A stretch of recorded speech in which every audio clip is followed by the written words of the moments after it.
Yeah. Ooh. I know that's new. Yeah. Oh, I've got to accept that. Good afternoon. Oh, good officially afternoon. We are 1 minute into our afternoons. Everyone, happy Wednesday to you all. Hump day, if people still say that. I remember, speaking of commercials, Jen, there's the camel. Yeah, camel, hump day. There we go. So yeah, hope you all are doing well. Excited to have you here, and we're going to be getting started shortly.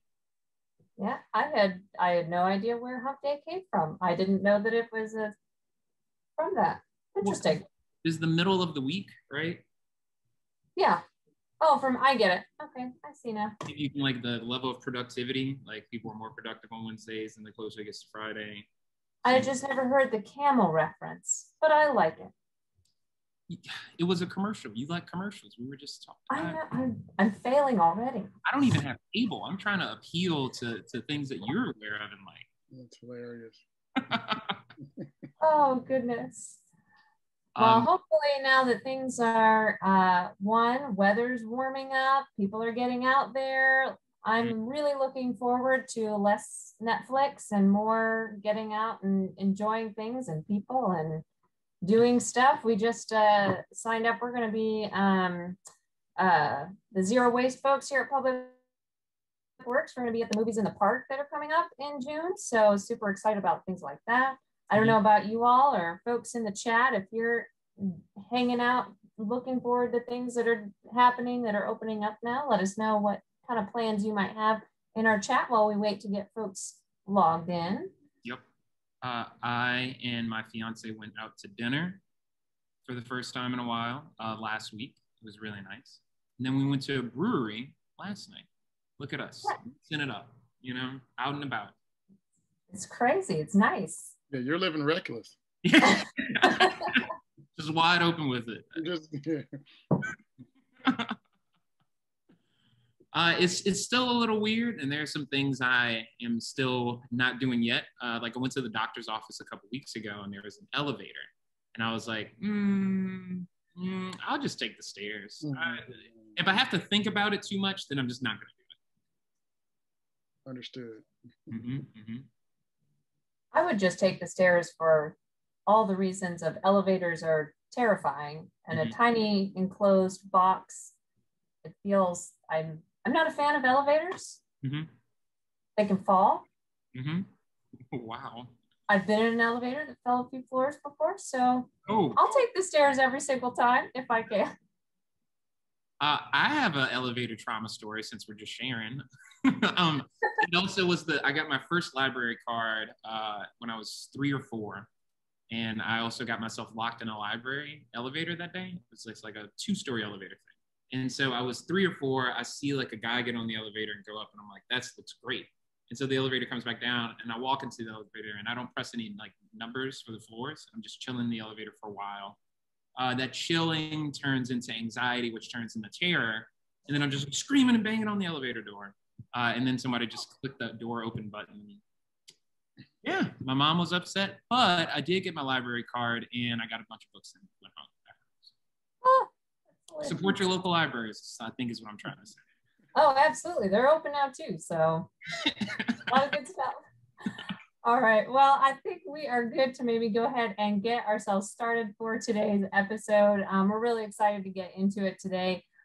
We are talking home energy efficiency today. So first off, as always, welcome to Sustainable in the City Thinking Upstream. I'm Jenn Harrman with Metro Nashville Public Works, and I am here with my co-host, Patrick King, who is with Urban Green Lab. And so this series happens twice a month. We talk about all things waste reduction and sustainability here in Nashville. And if you missed any of our previous episodes, I'm going to plop in the chat the playlist so you can subscribe to the YouTube channel and make sure you catch up on anything that you might have missed from Sustainable in the City. For today's episode, we are going to, as always, ask questions in the chat. We will be asking those questions to our panel guest at the end of our presentation. If you have any issues or other things you want to share, throw those in the chat as well. And with that, we're going to chat, get into our panelists for about 45 minutes to an hour, and then we'll have some time for questions after that. And I'm going to pass it over to Patrick to introduce our guest. Jen, thank you so much for that warm welcome. Greetings to all of our attendees for today's session on home energy efficiency. I have the honor and pleasure of being here today with a good friend of mine, Jason Carney, CEO and founder of Energy Electives. And we're going to talk a little bit more about that. And but first, Jason, how are you doing today, my man? I'm doing well, Patrick. It's good to be with you virtually, and hopefully we'll go beyond virtual soon here. Waiting on it. We're just getting our toes wet. So for the folks who are just joining us and might not know you that well as of yet, could you start by just telling us a little bit about yourself and your business? Sure. So I think I'm a native of Nashville, proud alum of HFA, Go Blue Knights, TSU, Go Big Blue, and Lipscomb University.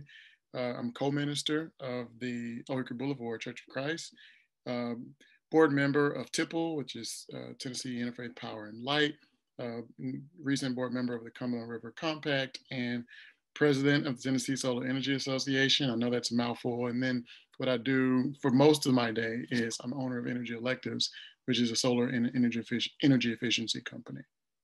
So it sounds like you have a lot of free time on your hands. Along with 11-year-old twins, yes, I am just twiddling my thumbs trying to figure out what to do next. Well, thank you for that. So it's clear you do a lot. So all the more reason to thank you for your time here. And today we're going to be talking about home energy efficiency. So home energy efficiency is more than keeping your windows closed in the summer and making sure that your fireplace thing is shut. So in the winter, right?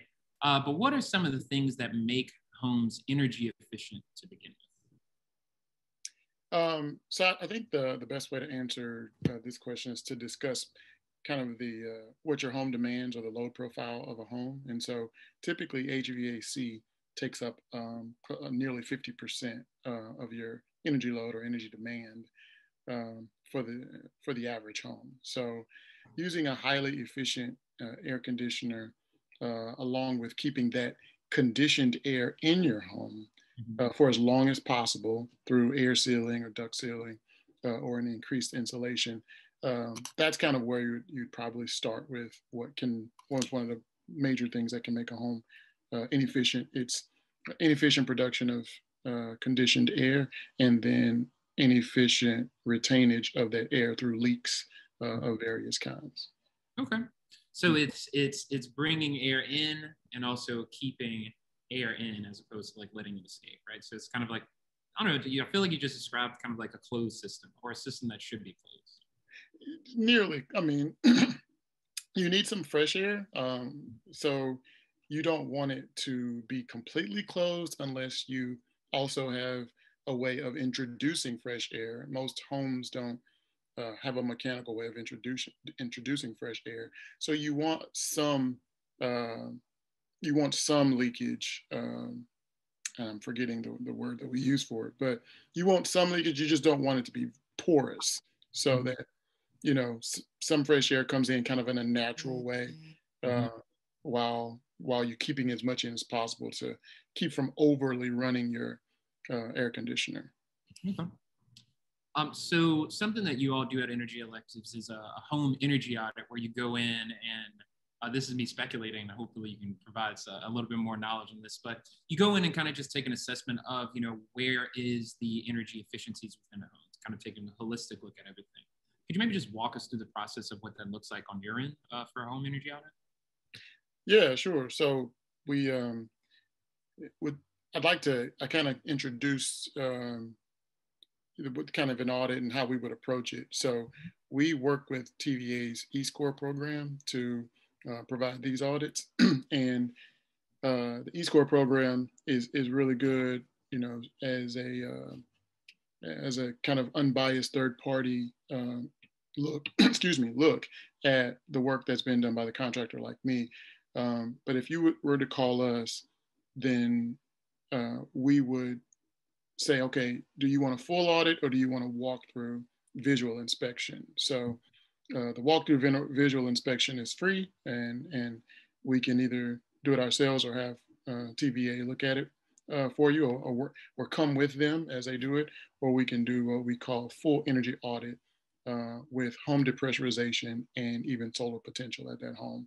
And in that case, we come out, do a walk around, look for kind of what appliances are feeding the home. Is there gas in the home? That's important for safety reasons. So we look for a gas meter, look for your air conditioner, look at the lighting on the outside of the home. And then we come in, and basically it's kind of the visual inspection is a top to bottom look at how much insulation is in your attic. Typically you want about 15 inches of blow-in insulation. We look at the lighting inside of the home. We look at gaps that might be in between the floorboard or up in the ceiling. We look at, is there a programmable thermostat? And we look in the crawl space and look around the ductwork to see if there are any things that jumps out at you. And you'd be surprised that people don't go in either of those places. I always tell customers that's why you pay us, because we go in those places you never go, the attic and the basement or the crawl space. And you'll find that I've found more often than you would think that ducts are completely disconnected from the trunk line. So it's something you can see visually. You don't have to, and it's a real, you can fix that, which, we do. It's a big return on your investment, because that means that air that you're paying for is going into your attic or into your crawl space. It's not going into the space where you live. So we do all that, kind of a top to bottom look. And it, like I said, if we do a full audit, then that includes a blower door test or home depressurization. And then that helps us see the things that are hard to see with the eye, with the leaks that are coming in through windows, and just all these, places that you wouldn't expect around your outlets. All those things add up. So it actually ends up being, it's funny, because it is as simple as not leaving the window open or leaving the door open, but all these little gaps and cracks that we find equal many times a huge window or two windows or a door being open when you add them all together. So you may not have a door open or a window open, but you have so many leaks within the house. It's essentially you're just pushing air right out of the home. So that's, kind of a take on what we do. Hopefully that makes sense. No, that makes a lot of sense. Just like the small cracks in the floorboard or not enough insulation in the attic, like those are like small things, but attics are very large, the floor plan in homes are very large, basements are very large. These are large spaces that can have multiple issues. So it definitely can add up to be more than just a door open. It could be several doors open year round. And one thing I think I forgot to mention is that, having an energy efficient home not only saves you money, but also does good things for the planet. And I can't help but imagine that's like kind of a tool in your tool bag when you're talking to folks. It's like you're literally throwing money out of the window because your window's open, right? So I really appreciate that from you. And then second, kind of as a follow-up to that, could you talk a little bit more about the program with TVA? I guess who's the primary target population? Is that open to all Tennesseans? Is it open more so to folks on the lower income spectrum, or is it open to folks who have kind of older homes? Yeah, no, it's open to everyone. It definitely, I would say, let me stop short of saying it benefits one more than the other, but typically older homes are more energy efficient, but it's open to everyone. And like I said, you can, Google that, TVE score. We're one of the quality contractors, or you can give us a call and we can help you get connected. But yeah, they're offering, they basically offer now, and a lot of this is somewhat in flux because, we're coming out of, fingers crossed, the pandemic. But previous to the pandemic, what would happen is you would call them, they would come out and do that visual inspection with one of their auditors. And then they will write up a report of all the things that they saw that need to be fixed. And they even prioritize them And, you know, it may be that you have a really old air conditioner, but you've got really great insulation, so they'll score that. That's why, you know, hence the name E-score. So once they score it, then they give it to you and say, hey, we have a list of contractors that can help address this according to what they have put in our system as their specialty or what they do. And then you get a chance to call those contractors and ask them to come in. And then after they do that, then they come back out and verify the work has been done properly. So like I said, for a company like mine, it's great. Third-party verification, you don't have to trust us. You don't have to trust other contractors in the program.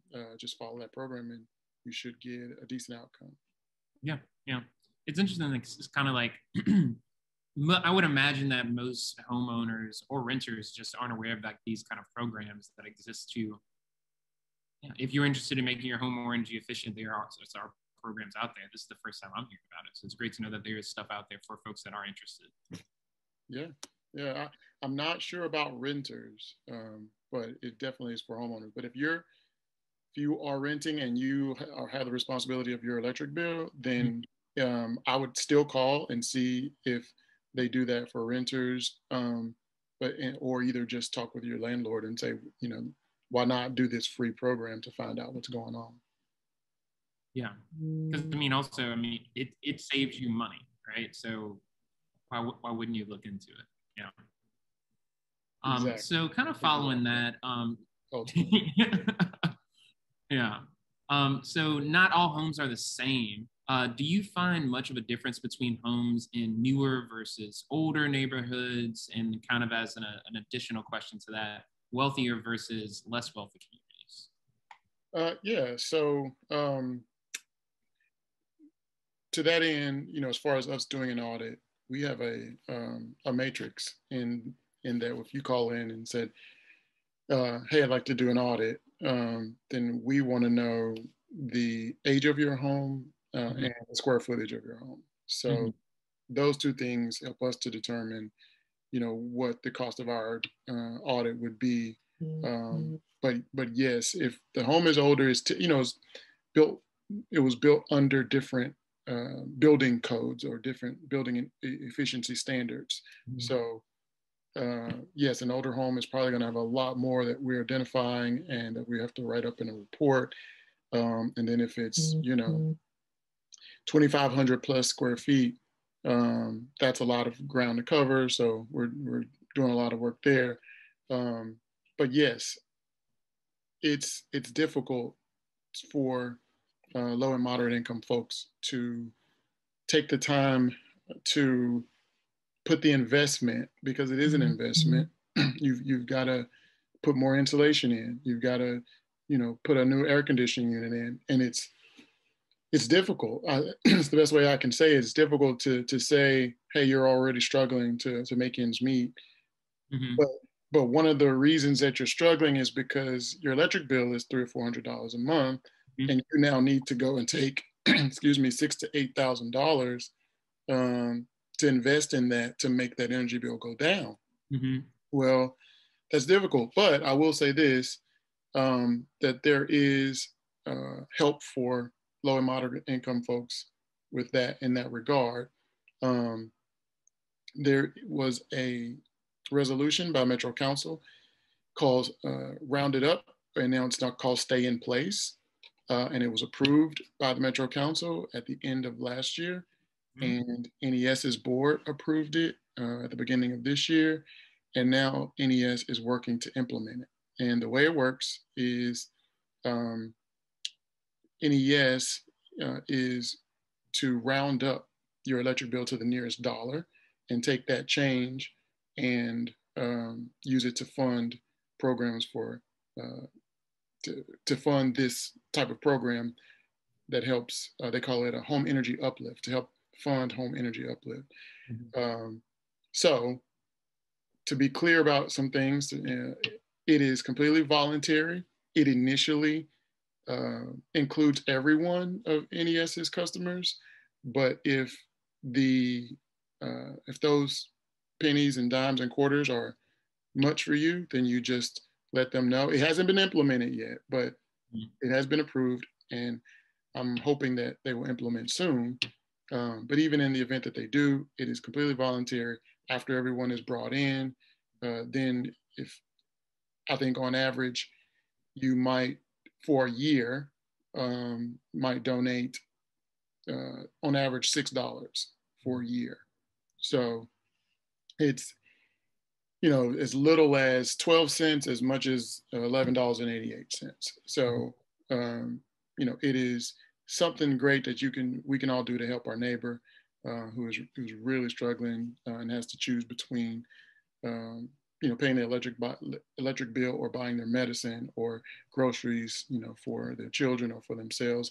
People that are on fixed incomes, that are elderly, it can be a great boost to be able to say, hey, we're able to come in and, put in better insulation in your attic, seal up your house, and do all these things without any cost to you.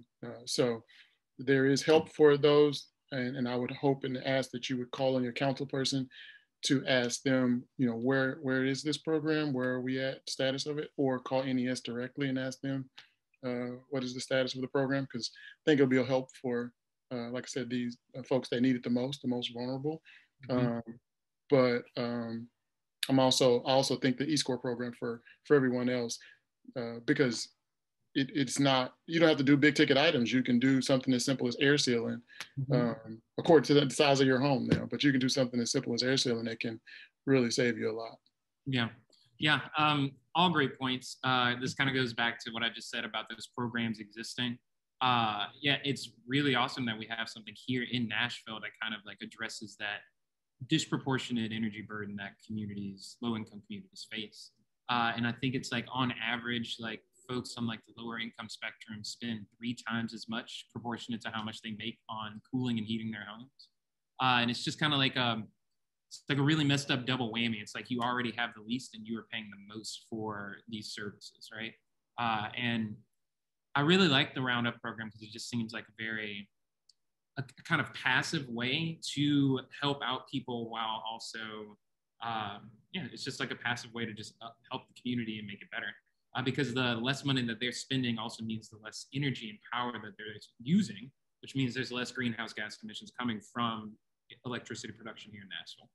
Talking about systems, like it's all interconnected. And, once the people at the lowest rungs of things have all the things that they need, the benefits are going to be there for everybody, because like there's so much that has to like go down to making sure those people have what they need, that the benefits are going to be far reaching behind that as well. No, I totally agree with that. It's in so many levels. What we save right at our homes or in our businesses has a big impact. Like you said, even for low-income folks or fixed-income folks, if that money is freed up there, then they are able to go and buy other things. So that's a boost to the economy when they save on their electric bill. And also from an environmental standpoint, I don't think many folks know, but the transportation of electricity on a distance, the transmission of electricity that's made 300 or 400 miles away, and we're using it at our homes, we lose a majority of that energy in the transmission, in the production and in the transmission. So 66% or more is lost. So it takes about 4 kilowatts made at the plant to get you 1 kilowatt at your home. So we're talking about things like energy efficiency. Every time you save a kilowatt, you're saving 4 that had to be made. Anytime you produce your own energy, like with solar, every kilowatt that you make, you saved 1 that had to be made, or you saved 4 that had to be made through coal or natural gas or nuclear or something like that. So energy efficiency right where you are, and renewable energy right where you are is a real big boost to the environment, and let alone back to the low-income communities, who are typically your frontline communities that are around these industrial parks and industrial plants and landfills, and always bear the brunt of the harmful effects of climate change.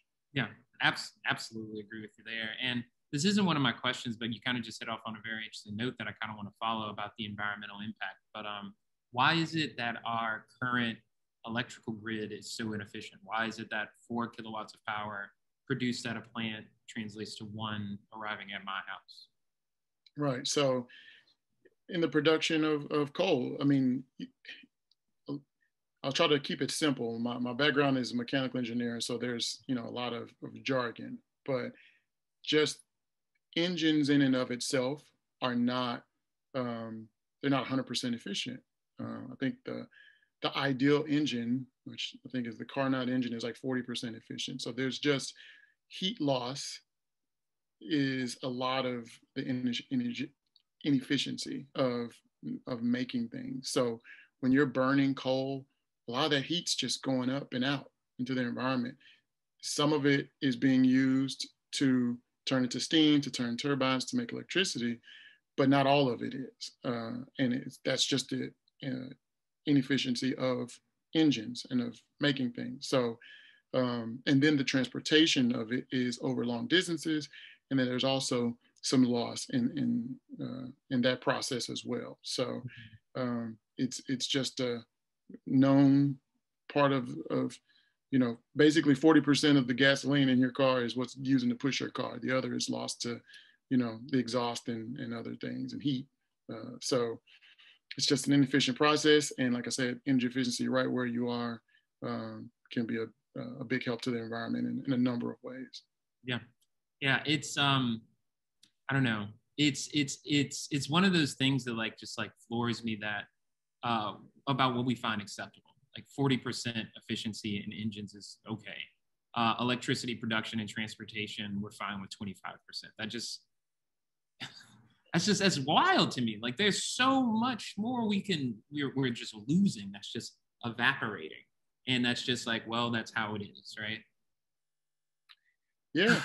Yeah. I mean, we're pushing efficiencies all the time. I mean, that's why, solar is becoming more and more efficient. Scientists are in the lab trying to make it better. People are, we're on the cusp of the great EV revolution. So, now we're not looking so much at the combustion engine anymore as we are as, how efficient can we make the electricity that we harvest or make, and so that we can power these vehicles. So we're trying. The scientific community is always pushing to make things better and more efficient, but the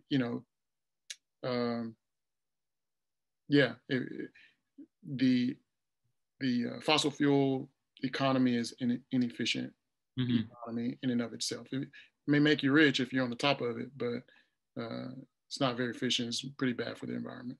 Yeah, no, it's not very efficient. It's bad for the environment, and it is also directly taking years off of people's lives. When you look at where those fossil fuels are refined and produced, and the production of all those things, the communities surrounding those.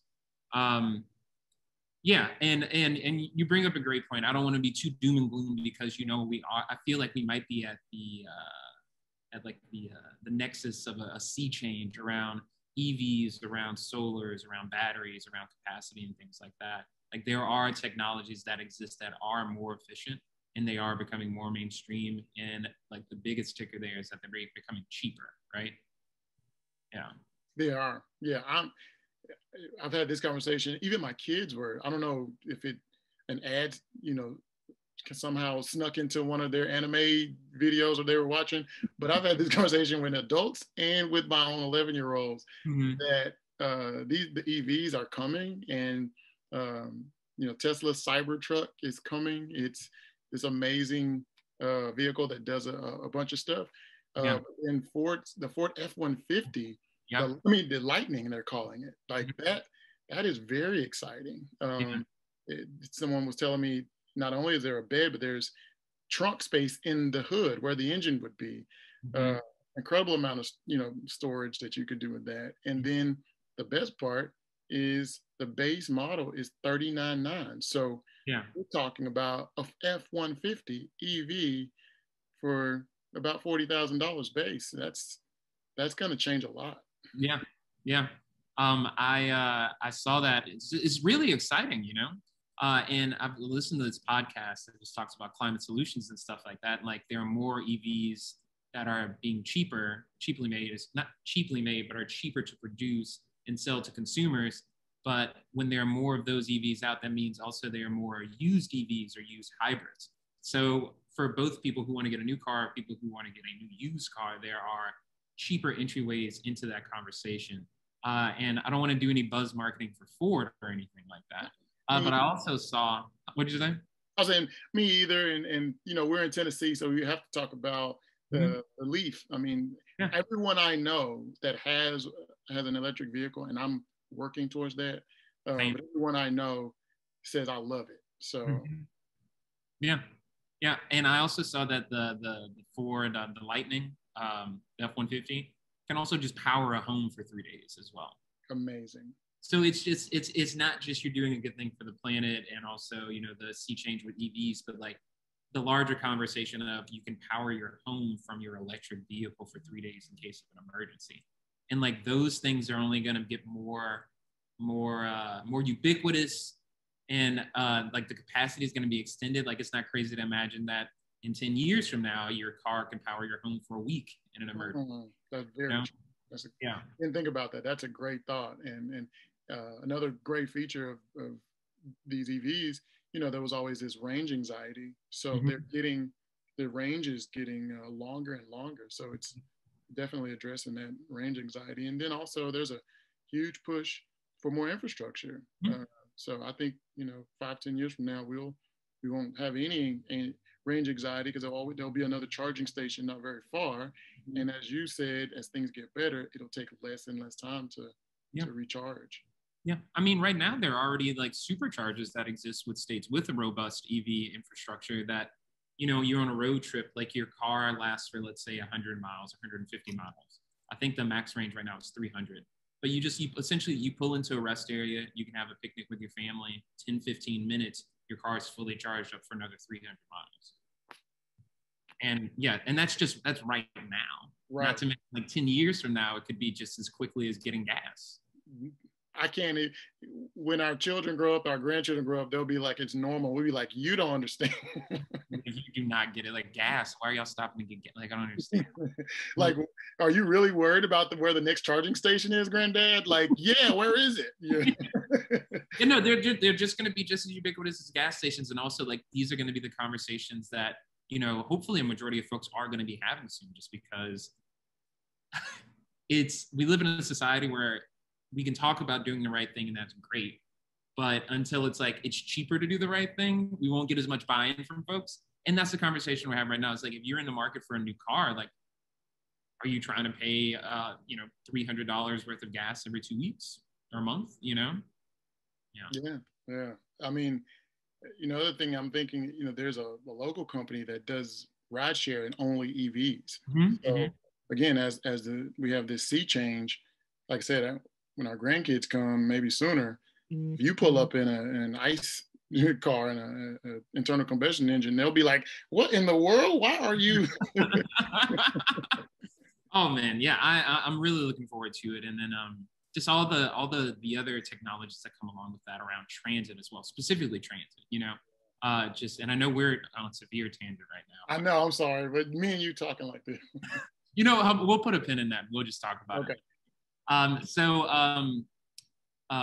So you mentioned kind of like one of the easiest improvements you can make to make your home more energy efficient is air sealing. Could you talk just a little bit about what air sealing is? And yeah. As mentioned, there are so many little, you know, gaps that you can't see. That, you know, what we do is put what we call a blower door, or run a blower door test. And what that looks like, there's a frame with a shroud over it that we open your door, put that in your door, and then there's a fan that pulls air out of your home. And because nature has to stay balanced, as quickly as we're pulling air out, air is coming in to keep, you know, air and oxygen in your home. So what that does is, because we've increased the velocity, you now can see and feel where the leaks are. So when it's coming in at a very, very slow rate, you can't really pick it up. But, over time, your air conditioner is saying, hey, I'm struggling to keep up. But when we put that blower door in, we can go around the windows and you can feel that air coming in on your hand, or we can put a smoke stick to it and you can see the way the air is moving. So that helps us to see where all the spots are. So we'll try to mark it with some blue tape or something that helps us to remember where it is, and then we have a kind of a decent picture of how severe the air leakage is in the home, and can start to price what it would take for us to do it. That's also a good window for do-it-yourselfers. I love when we do that and we take the homeowner with us, because now that's this real visceral feel, like, hey, come and put your hand here, come put your, and then inevitably they're always like, oh my gosh, I did not know, and so it's a really cool test to help you see where gaps are, and then you can go and get your own caulk and silicone if you want to, and have at it, or you can have us come and take care of it. Yeah, I imagine many homeowners, as soon as y'all are leaving, are like, they pull out the caulk gun. It's just like, thank y'all so much. Actually, they're like, thank you. I'm glad that I learned what this works, but I still want you to do it. Yeah. Well, not everybody else has time to be a DIYer, or not everybody. And it's okay. It's okay. I always tell my partner, I'm good at some things. I'm good at everything. And for those things that I'm not good at, that's all right, because there are people who are great at that. So we got a couple more. Yeah, we're not supposed to be great at everything, I don't think. No. That's an unfair expectation, So we got a couple more questions here before we get to the Q&A. And for our attendees, keep the questions coming. I'm seeing a lot of action in the chat. But for this next question is, a key factor to the displacement is that many folks in older homes can't afford much needed maintenance to stay in their homes and their neighborhoods, things we've kind of touched on in our conversation thus far. With the exception of the Rounded Up program, are there any other programs residents can tap into? And do you have any thoughts as to so a two-parter. Are there any other additional programs with the exception of Roundup that residents can tap into? And do you have any thoughts on what we as individuals and voters can do to help out members of our communities? Yeah, so Rounded Up, Stay in Place, those are great places to start. As far as energy, there is Metro Action Commission. You may want to reach out to them, because I think they are the holders of like federal funding, like LAHEAP and WAP. Don't hold me to that. I think they are the holders of that, the administrators of that. And those help with energy efficiency issues as well, especially for those that are in need. I think NES has a Project Help that helps with those types of things. So those are big around the energy issue. And I've been working with a nonprofit that tries to help in this regard as well, called Rebuilding Together. But they start with structural and safety issues first.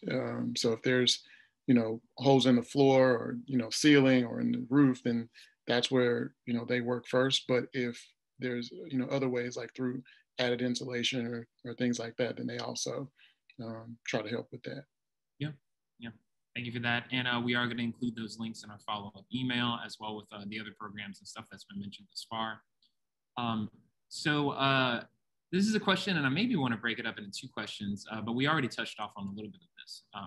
But there's a large and much needed push to a greener and renewable energy grid. In your own words, why do you think it's important? And do you think low-income communities should be the first ones to receive these benefits from this transition? If so, why? So I'm curious if you can just talk about why it's important that with this transition, that folks in low-income communities should be the first recipients of kind of this change. And then maybe also if you can just talk a little bit about why we need to advocate and push for a greener and renewable energy Yeah, that's it's a whole lot, Patrick. But I know. I'm sorry about that. okay. But yeah, I just say in general that low-income communities are typically frontline communities, and these communities many times are communities of color and are also disproportionately affected by the harmful effects of climate change. So they're also typically closest, as I mentioned before, to pollution like landfills and industrial plants. And if we're going to have public policy to change our grid, change how we get our energy, then I think that those that are first harmed should be the first helped. So and again, it makes for a better world, better society, better local communities when people are not desperate.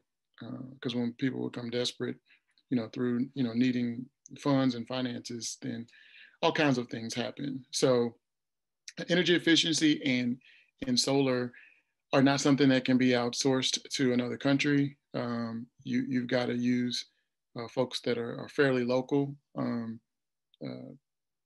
I would even say within probably a 50 or 70-mile radius, because it just doesn't make sense for me to drive all the way to Chicago to do an energy efficiency job, right? So when we do this work, we employ those that are right here and local, and we give jobs. So, not only are we saving grandma, $200 and $300 a month on her light bill, but we may also be employing her grandson. So there's just so many different reasons why we should, reach out to those that are less fortunate, those that are not as capable of overcoming, like I said, the effects of climate change. We in Nashville, we know all about it. We've had tornadoes. We had a mudslide here in Whites Creek a couple of years ago. We've had derechos, and then these communities have a very difficult time bouncing back. So resiliency is a very important reason for why we need to help those that need it the most. And so, like I said, renewable energy is very important, along with energy efficiency, and like you said, storage and all these other things, to just kind of changing the paradigm, changing the perspective for our communities, and being very intentional about that change. Yeah, absolutely. And so I know we got a couple questions to get to, so I guess I'll do my last question now, and we can save our tangents for later. But if there is one thing, if there is one thing, what's the one thing the folks on this call, and hopefully folks that view this on YouTube later, can do to make their homes more energy efficient? If there is one thing, what would it be? Yeah, I think there's so many ways to go about it based on, say it like this, there are two ways to approach energy efficiency. There are controls, and then there's human behavior. So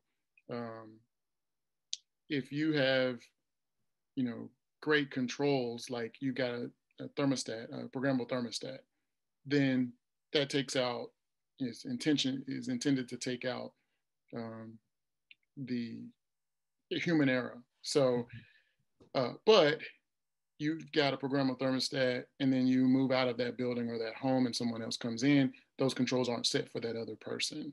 So now and if that person doesn't know how to use those controls, then it becomes not a benefit.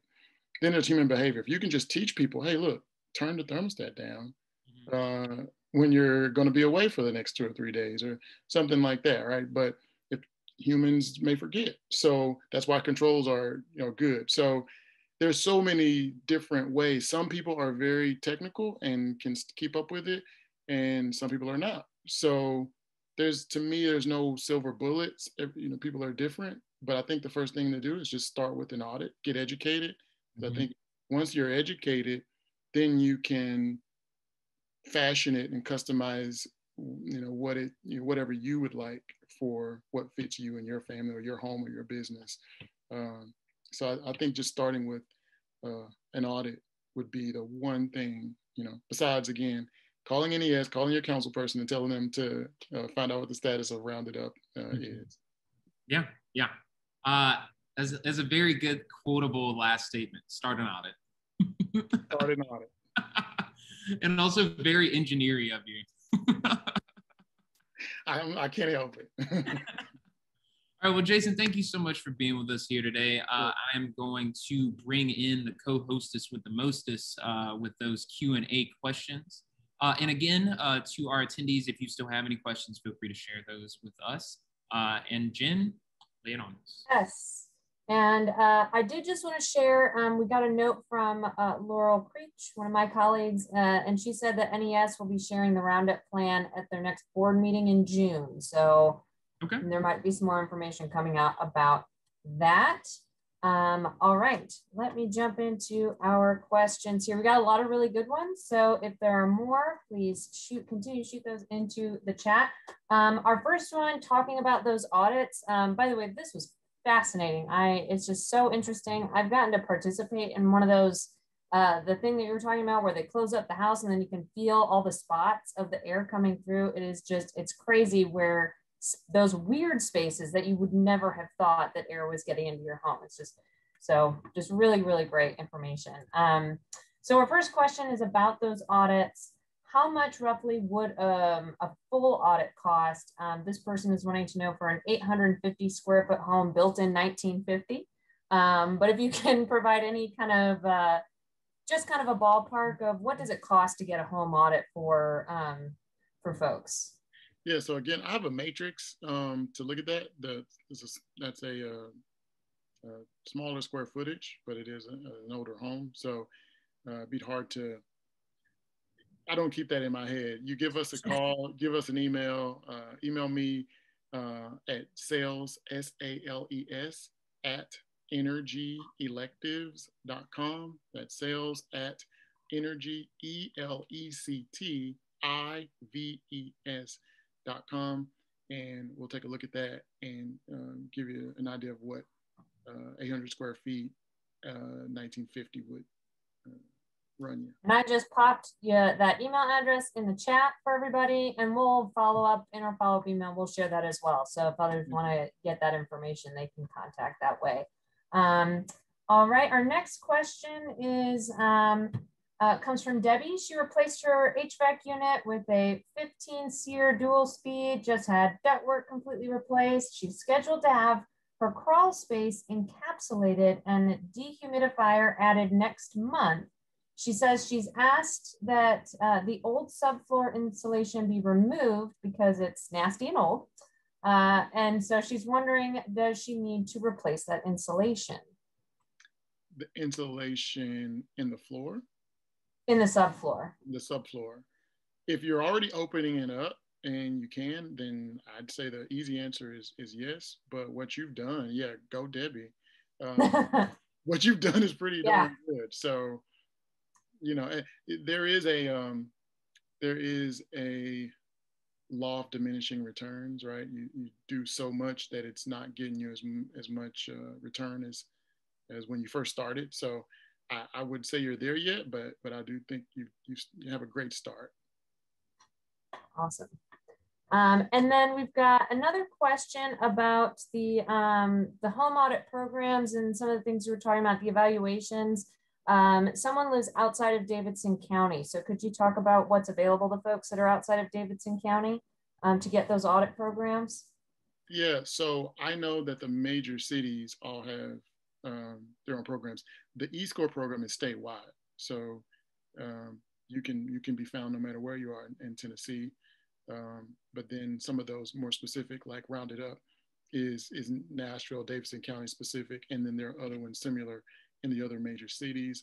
And I think even like Tullahoma and Morristown have some similar programs. So I'm within the Davidson County metro area. Perfect. Mm-hmm. All right, we have a question about the EVs that we got into talking about. EVs seem great, but don't we need to be aware of how the electricity is produced, which they need to charge? Isn't that often overlooked? Yes, and that's, it goes hand in hand with renewable energy. We not only do we need to switch over to EVs, because transportation is like the largest consumer of electricity. I mean, transportation is the largest, what am I looking for? Greenhouse gas emitter. Thank you. I think that's the one I'm looking for. And so if we can switch transportation over to EVs, we're doing better, but then we also have to run down the line and see how that energy is made. And so that means we need to encourage, and I use a strong encourage, our utility to get more energy from renewable energy. And if I could add to that, number one, great question. Yep. Jason, you're absolutely correct. Transportation is like the number one emitter of greenhouse gases in America. But the second is electricity production. Are you talking about things going hand in hand? Like just there it is. Like the two things that are very interconnected are also like the largest contributors of greenhouse gas emissions in our country, right? So when we're talking about like being excited about EVs, we need to be even more excited about transition to a green electricity grid, right? Because you can't have one without the other. If we're still using petroleum to produce our electricity and driving around in electric vehicles, that's going to sure help in a certain way to reducing our climate impact, but there's more that we can do. And that shouldn't be lost on it. Great question. Absolutely. And I'll just, I'll plug one of our previous episodes as well. When we had folks from the Metro Sustainability Advisory Committee, they talked a little bit about that planning for renewable energy and electricity and NES, and how we can plan for the future here in Nashville in just that respect. So if you want to check that episode out, if you missed it, that was talked about a little bit there as well. And our next question is more kind of the same. How efficient are solar panels versus the other energy saving improvements and updates discussed today? Yeah, so as I said, you're losing, 3 out of 4 kilowatts with our traditional sources, especially fossil fuel sources. With solar, basically the kilowatt that you make on your roof is the kilowatt that you get in your home. The inverter, which is kind of the only real operative part, panels are pretty stationary and don't have any moving parts, but the inverter, which is the device that turns DC powered direct current that comes out of your solar panel into alternating current or AC power, and all of our homes and businesses run on AC power. So the inverter is what does that work. And most inverters are in the very high 90% efficiencies, like 96, 97, 98% efficient. So it's a whole different ball game when you're talking distributed energy or local energy generation versus long range generation. All right. The next question we have is, did I hear that your audit includes an assessment of potential for adding solar panels to generate our own electricity? If yes, does the assessment include a cost benefit estimate? Exactly, yes. We look at one, what if you get enough sun to make it, make sense. And these days, there's so much technology now that that's not as difficult a question as it used to be. And then we also kind of look at, and let me have to get into this a little bit, because we don't have net metering anymore, and net metering is where where the utility would buy your excess electricity that you were pushing back onto the grid. So typically, do this as quickly as I can, Patrick and Jen. Typically, you don't have enough roof space or space in general to completely cover your entire electric bill with solar panels. So you're basically going to put as much as you can and much as you can afford on your roof. And then whatever you aren't able to make up, you use the utility for that. And the way that the load profile of homes go, typically pre-COVID, is kind of inverse to how your electricity is made when you're using solar. So you wake up in the morning, sun's not up, you turn everything on to get ready. Then you leave the house, everything's off, but the sun is up. So you're making all of your power when you're not needing it. And so then you come home, sun's going down, you're turning everything on again, you're needing power, sun's down. So that excess used to be compensated for, and even well compensated in the past. They've ended that. And so now you have to have storage to capture that power so that you can use it when you need it. So we will give an analysis to answer the original question. We'll give an analysis of the cost benefit, but I have to always explain this whole process to folks because batteries don't make power. They're not an engine. They're just storing power. So whereas it used to be 15 to 17, 18 years, simple payback, when you add a battery to it, it throws that out. So it would be, I would like folks to understand, I try to explain the battery is just because of our local policy. We have to have that. But I wouldn't want that to discourage you from not going solar if you can afford it. But it won't be anywhere under 20 years of a simple payback when you include the battery. Take the battery out, then yes, but we have to have it because of local policy. And one other just follow up in terms of solar panels, we have one other question. I'm gonna throw it up before our next ones. Someone asked what the life expectancy of solar panels are. Yeah, typically all your tier ones are 25 years on the performance. So that's pretty standard. That's good to know. I know my dad has solar panels on his house. He does live in Missouri, but they had some pretty massive hail pretty recently and luckily no damage. So I was really impressed, and he was really impressed with how they held up through lots of really high winds and all that weather that we also get here. Yeah, it's usually set it and forget it, Jen. I tell people a lot of that. Like there's a lot of excitement because you're seeing, men with harnesses and panels being thrown on the roof, and we have to use bucket lifts and all that stuff. So it's a process to get on, but typically within several months, you just forgot they're up there. You just see your bill, and you're like, oh yeah, I've got. Because it's just not a big maintenance thing, and they're pretty tough. They use tempered glass, so yeah, things like hail typically don't. We've seen very well-sized grown men stand on them, and they don't break. So I wouldn't try that, but just to know that you could I think is comforting. Yeah, and I will say my dad loves bragging about his electric bill. So. Our next question, this is from Caleb. He says he likes to leave his windows open and AC off all morning and then close them for the rest of the day. Is there some point where that actually saves energy, or is this just bad no matter how much of a break the AC gets in the morning? Yeah, so given that your AC, as I said before, is typically the largest part of your bill, anytime you can feel comfortable in your home by not using it is good.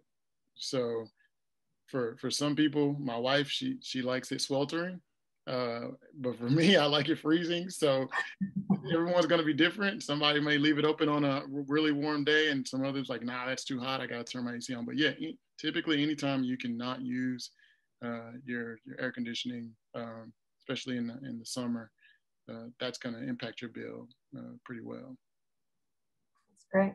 And then our next question, are the in-home electricity frequency smoothing devices, which I'll be honest, I'm not sure of what those are those devices okay? They promise savings. Yeah, I think there's one called KVAR that I used to really try to study on, and I said I maybe try it one day. I will just say this, it's somewhat similar to the solar roofs, the roof shingles that Tesla makes, and everybody always asks about them, but I haven't heard anybody that's actually using them. So same thing with KVAR. Like I've heard people talk about it, and it's great. You may see some YouTube videos or something, but I don't know any of the professional installers or electricians or anyone that is like, yeah, this is my go-to. It works every time. So I think, the best thing I can say is, the jury is still out. I don't have any experience with it myself, and I just haven't heard any other professionals talk, about it positively or negatively. Awesome. So I am noticing it is 1 o'clock. We do have another question. And if any folks do have more questions, please continue to throw those in the chat. But for those that do only have the lunch hour with us today, I just want to make sure that everyone signs up for our next session. Construction, demolition, and the restore is going to be June 9th. I'm going to share a little bit with you about what's going on in terms of construction and demolition waste here. And then we're going to hear from somebody from the Habitat for Humanity Restore. It's going to be fabulous. Make sure to sign up and register for that for June 9th at noon. And what am I missing? What am I missing? Don't forget to check out the playlist for any episodes that you might have missed. I'm going to go ahead and say a huge, huge thank you to you, Jason, for being here today. This has been such a fabulous and informative episode. I really love when we have the opportunity to share with folks like things that they can really tangibly do to make a difference. And that's also going to really help them just be more comfortable at home as well. So this has been a really, really great episode. But with that, if y'all have to head out, that's understandable, but we're going to cut back into some more questions. I think I only have one more at this point. I'm only seeing one more as well. What happens if I need to re-roof the shingles under the solar panels? My dad also has this question. Also, it's a great question. Yeah. Yeah. So I'll just start your solar panel journey with the end in mind. And so what I tell folks, one of the things that I ask is, how old is your roof? And if it's anywhere beyond 15 years, I'm typically saying, well, here's the risk of putting on solar panels that are supposed to stay up there for 25 years, that if you need to re-roof, then you're going to have to call the contractor back in to pull those down, re-roof, put them back up. So yeah, I would hope that if you're going to start solar and you have a roof that's above 15 years old, that you start that first, because you really do want to just set it and forget it. But it can it can be done. So if you're just anxious to have it, then go ahead, and then if you need to re-roof, just have the contractor come out and excuse me, disassemble and put it back together.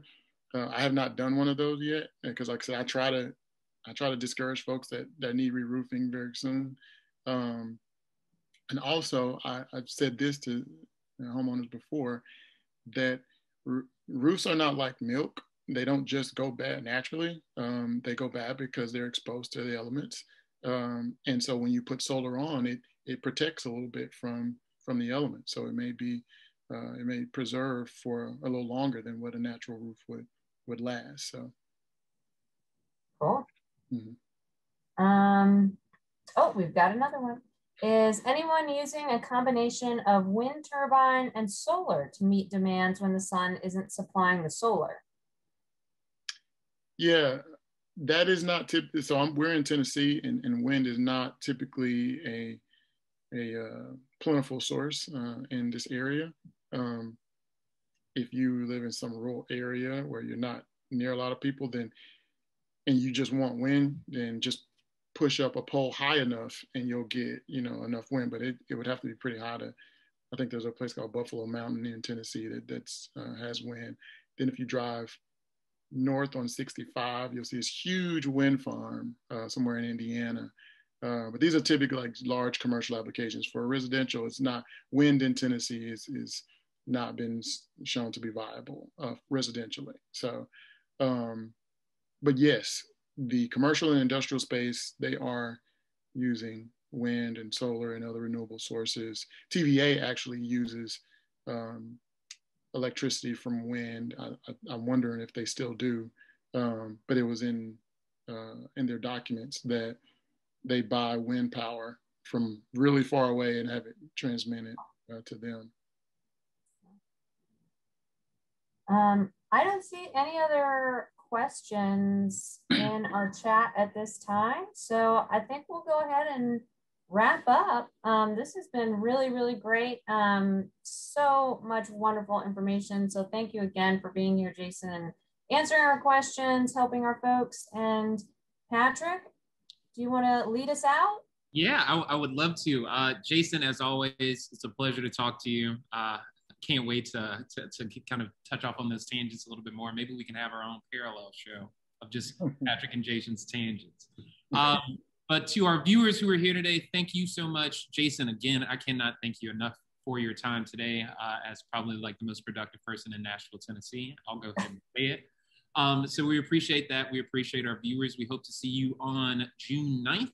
When we talk about construction, demolition, and the restore. We're going to be speaking to John Reed from Habitat for Humanity, so it should be a great conversation. Much like this one, except a little bit different. But other than that, take care. Thanks for stopping by. And until the next time, do something nice for yourself and something nice for somebody else if you can. Jason, you got something? Yes, real quick. I just want to say, Laura had mentioned that next board meeting, we'll talk about the Rounded Up program. Mm-hmm. Those are being posted online. So go to NES's website and you can watch it for yourself. So just wanted to say that. One more thing to add to that email. Yes, absolutely. Yeah, exactly. And contact your council person. Cool. All right, bye everybody.